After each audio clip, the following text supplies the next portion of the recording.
మరి తెచ్చిన అప్పులకి వడ్డీలు అవి మామూలే కదంతా రొటీన్ బడ్జెట్, దాని గురించి నేను మాట్లాడట్లా. దాని గురించి చేస్తుంటారు, అదంతా వదిలేసేయండి.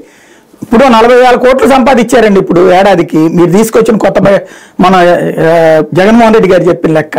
కానీ మీరు ఖర్చు పెడుతున్నది 80,000 కోట్ల రూపాయలు. ఇప్పుడు లెక్కిస్తుంది 75 అన్నారు, ఇప్పుడు ఇంకో 5,000 కోట్లు పెరుగుతుంది. 80,000 కోట్లు ఖర్చు పెట్టబోతున్నారు. 40,000 కోట్లు కొత్తగా సంపాదించారు, ఇంకో 40,000 కోట్లు సంపాదించాలి, అది డెఫిసిట్ కనబడుతుంది.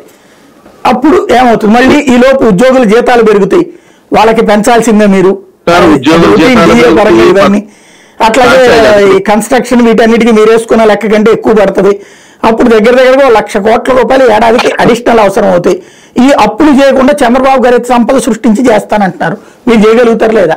లేదా ఆయన చేసుకుంటారు? ఆయన సంపద ఎక్కడ సృష్టించాడని నేను మొత్తం మీకు డీటెయిల్స్ సహా చెప్పా.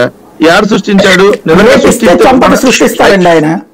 సార్ ఇక అన్ని మనం మరీ దాన్ని కామెడీకి మాట్లాడదు సార్. ఎందుకంటే ఆయన ఉన్నప్పుడు 14 ఏళ్ళు సృష్టించకుండా ఇప్పుడు నేను మళ్ళీ వచ్చి సృష్టిస్తా అంటే దాని మీద మనం ఏం మాట్లాడుతాం సాయి గారు, మీరే చెప్పండి. ఆయన ఉన్న 14 ఏళ్ళు రెవెన్యూ డెఫిసిట్ ఉంది, సంపద సృష్టిస్తే రెవెన్యూ డెఫిసిట్ రాదు కదా. ఇప్పుడు మళ్ళీ కొత్తగా నేను వచ్చి సృష్టిస్తా అని ఇప్పుడు ఆయన పథకాలకు ఎంత అవుతుంది? ఆయన చెప్పే సూపర్ 6, మళ్ళీ ఇప్పుడు వాలంటీర్లకు 10,000, ఏదైతే 50 ఏళ్ళ పెన్షన్లు అట్లా చూసుకుంటే 9-10 మొత్తం ఉన్నాయి. ఏది 500 యూనిట్లు వ్యూవర్స్ దాటితే కరెంట్ ఫ్రీ మొత్తం ఏదో లిస్ట్ పెట్టాడు 9-10.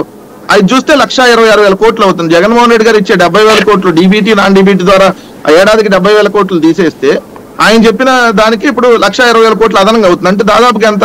2 లక్షల కోట్లు ఆయన చెప్పే దాని ప్రకారం ఓ సంవత్సరానికి 1,92,940 కోట్లు అవుతుంది. ఇది సాధ్యపడే హామీలో చెప్పండి.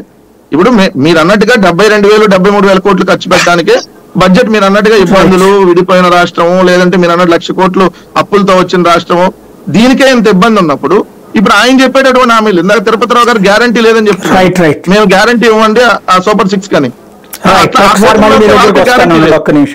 దానికి 1,92,000 కోట్లు అవుతుంది సార్. ఇప్పుడు చంద్రబాబు నాయుడు చెప్పేదానికి జగన్మోహన్ రెడ్డి గారు ఇచ్చే చంద్రబాబు నాయుడు కలిపితే 1,92,000 ప్రజల్ని. ఒక్క నిమిషం, తిరుపతిరావు గారు, ఇప్పుడు జగన్మోహన్ రెడ్డి గారు నవరత్నాలు కొనసాగిస్తూ సూపర్ 6 అవుతుందా, దాంతో సంబంధం లేకుండా సూపర్ 6 ఉంటుందా?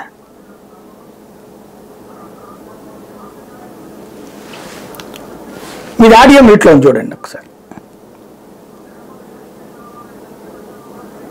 సాయి గారు,